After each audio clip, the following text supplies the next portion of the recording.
Antonio Bortoluzzi, scrittore, era un lunedì quel 29 ottobre. Quando avete percepito con certezza che quanto stesse accadendo non fosse una pioggia intensa come tante altre? Noi non l'abbiamo percepito, noi pensavamo fosse un temporale come tanti e infatti l'allarme, parlo anche per me, soprattutto i miei colleghi della zona industriale di Longarone, si pensava fosse un allarme quasi ingiustificato, quindi in questo senso gli avvisi, l'allerta che è stata meteo, che è stata data e ripetuta ci ha, non esito a dire, salvato la vita a molte persone della provincia. Io lavoro vicino al Piave, proprio nella zona industriale, i nostri figli, le nostre figlie sono a Belluno, nelle scuole, e quindi quell'allarme è stato fondamentale, è stato per tempo e tutti abbiamo abbandonato in fretta, però in modo controllato le zone di lavoro, le scuole erano chiuse.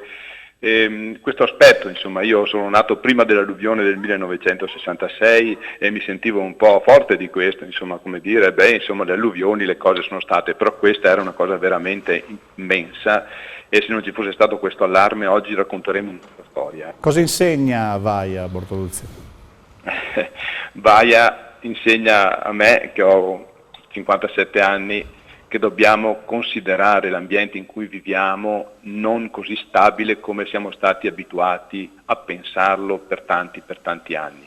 Qualcosa sta cambiando e è qualcosa che ci coinvolge tutti, di cui tutti siamo attori, non solo spettatori, e quindi questo è il grande insegnamento. Io credo che siamo sulla stessa barca, insomma, questo è l'insegnamento di Vaia, che poi si è aggiunto anche la pandemia, che poi tutte queste cose che stanno, la siccità di quest'estate. Siamo tutti nella stessa barca. La barca è grande perché il pianeta Terra è tanto grande, però è una. Questo è il grande insegnamento secondo me. E anche chi non ha studiato, chi non ha le informazioni scientifiche l'ha provato sulla propria esperienza quotidiana e personale. È fragile l'uomo ma l'ambiente ancora di più. Siamo fragili insieme secondo me, siamo fragili insieme.